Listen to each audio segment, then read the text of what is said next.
The city was alive, a thrum of voices and car engines weaving together as the evening sun dipped behind towering glass buildings. The streets, bustling with the end-of-day rush, buzzed with the urgency of commuters heading home. But amidst this orchestrated chaos, a quiet figure stood at the corner of West End Avenue, his presence barely noticed. Isaiah Carter, a young black boy with dirt-smeared cheeks and ragged clothes, held out a hand, his fingers trembling from hunger and exhaustion. For years, he had learned to move through the world unnoticed, an invisible part of the city's landscape, surviving day by day.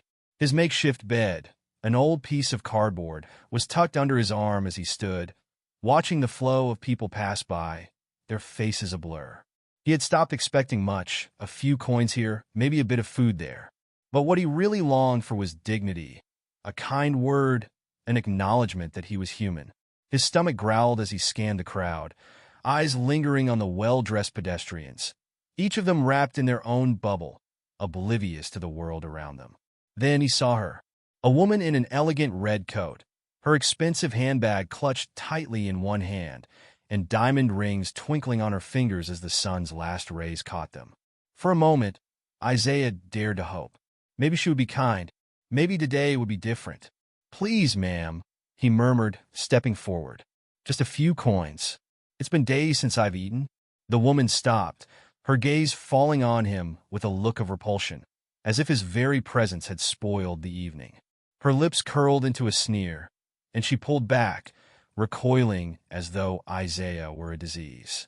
"Don't touch me, you filthy thing," she snapped. "This coat costs more than your entire life." Isaiah's heart sank, but he held his ground, his hands still outstretched, his voice barely above a whisper. "Please, ma'am, I can work.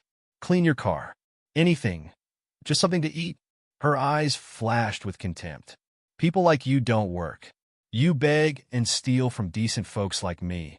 Her voice rose, drawing attention from bystanders who began to pull out their phones, eager to capture the scene. "Probably part of some gang. Just trying to rob me." Isaiah's face burned with humiliation, but his voice remained steady as he replied, "You don't know me. You don't know what I've been through or why I'm here." The woman's eyes narrowed as she sneered once more, her words a sharp sting. But before she could say anything else, a deep, calm voice interrupted. "Enough!" The crowd fell silent as they turned toward the voice. A tall man, dressed in a perfectly tailored suit, approached with an air of quiet authority. His eyes softened as he looked at Isaiah, and without a word, he reached into his pocket and pulled out a crisp, folded bill, pressing it gently into Isaiah's hand. Isaiah's eyes widened in disbelief. It was more money than he had ever held at once. "Thank you," he whispered, his voice barely audible. The man nodded, glancing back at the woman with a piercing gaze that silenced her. "You've shown everyone here who you really are," he said calmly before turning to Isaiah, offering a soft, understanding smile. "Take care of yourself, son." And with that, he disappeared into the crowd, leaving Isaiah standing there, the weight of his new reality settling in. The man's kindness had lit something deep inside him, a flicker of hope, fragile but real. That night, Isaiah found a quiet spot beneath a bridge. He clutched the bill tightly, his heart racing with a mix of fear and excitement. For the first time in a long while, he felt something other than survival. He thought about the man's words and his act of kindness, wondering who he was and why he had helped him. The next morning, Isaiah found himself standing in front of a bakery, the smell of fresh bread and pastries wafting out onto the street, making his stomach growl. Just as he was about to step inside, a voice cut through the air. "Don't even think about it." Isaiah spun around to find a girl, a street kid like him, standing nearby.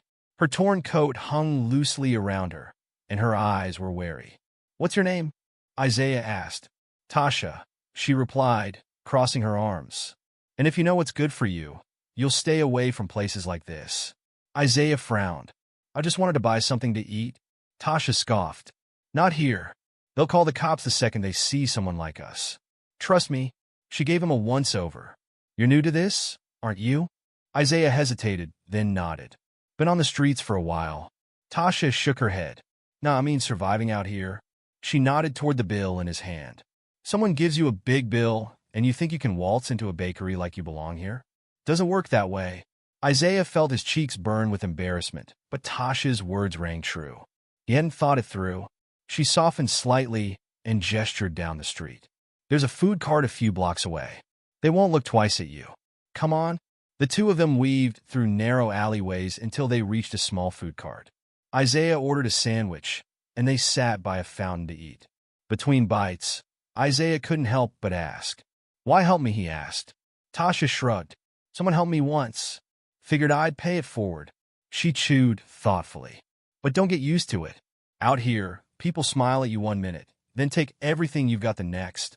Isaiah absorbed her words, the weight of them sinking deep. He had always been alone, always had to fend for himself. But now, he realized he didn't have to be. Over the next few days, Tasha showed him the ropes. She taught him the safe spots, where shopkeepers didn't care about his appearance, and how to move through the city without attracting attention. Isaiah began to feel like he was learning how to survive. Not just survive, but to live. One evening, while waiting for Tasha near the park, Isaiah spotted the man again. His heart skipped a beat. It was Simon, the man who had helped him. He was walking with purpose, his gaze focused ahead, and Isaiah's breath caught in his throat. Should I go talk to him? Isaiah wondered aloud, his heart pounding. Tasha's eyes flicked to Simon. "Don't. Trust me, he's not someone you want to mess with." But Isaiah couldn't shake the feeling that Simon had something more to offer.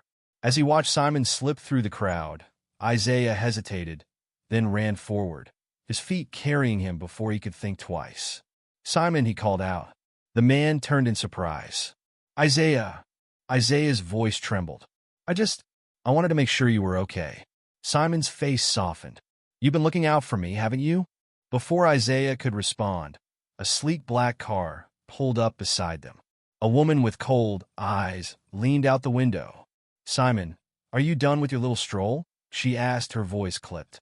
Simon's expression hardened, but he remained calm. "Yes, Amelia. I was just talking to a friend." Amelia's gaze flicked to Isaiah, her eyes narrowing with disdain. "Friend? You waste your time with people like him?" Isaiah's heart clenched, but he stood tall, refusing to shrink back. Simon turned to Amelia, his voice firm. "Enough, Amelia." The tension between them was palpable, and Isaiah could feel it. Amelia's icy stare turned to him, and she sneered. "You don't belong here," she spat. Isaiah met her gaze, unflinching. "Maybe not, but you don't deserve to be here either. Simon trusted you, and you betrayed him." Simon watched in silence as Amelia's fury boiled over. She lunged toward him, but Isaiah stepped between them, his arm outstretched to protect Simon. Amelia shoved him aside, but before she could do more, the sound of approaching footsteps filled the air. Simon had already called the police. Amelia's face drained of color as officers entered the scene, and she realized her defeat. As they led her away, her eyes locked on Isaiah, filled with venom. Once the dust settled, Simon turned to Isaiah, gratitude softening his features. "I don't know what I would have done without you." Isaiah smiled, the weight of his past slowly lifting. "You saved me first. I just repaid the favor." Simon's eyes warmed with a silent promise. "If you're willing, I'd like to help you find a new path. A fresh start." Isaiah's heart raced. Hope filled him, a feeling he had never dared to dream of before. He nodded, his voice steady. "I'd like that." As they walked away from the mansion, the cool night air filled Isaiah's lungs, each breath a promise of a new beginning. He had faced the darkest parts of life and had come out stronger. Now, with Simon by his side, he was ready to step into the light, no longer invisible, no longer lost.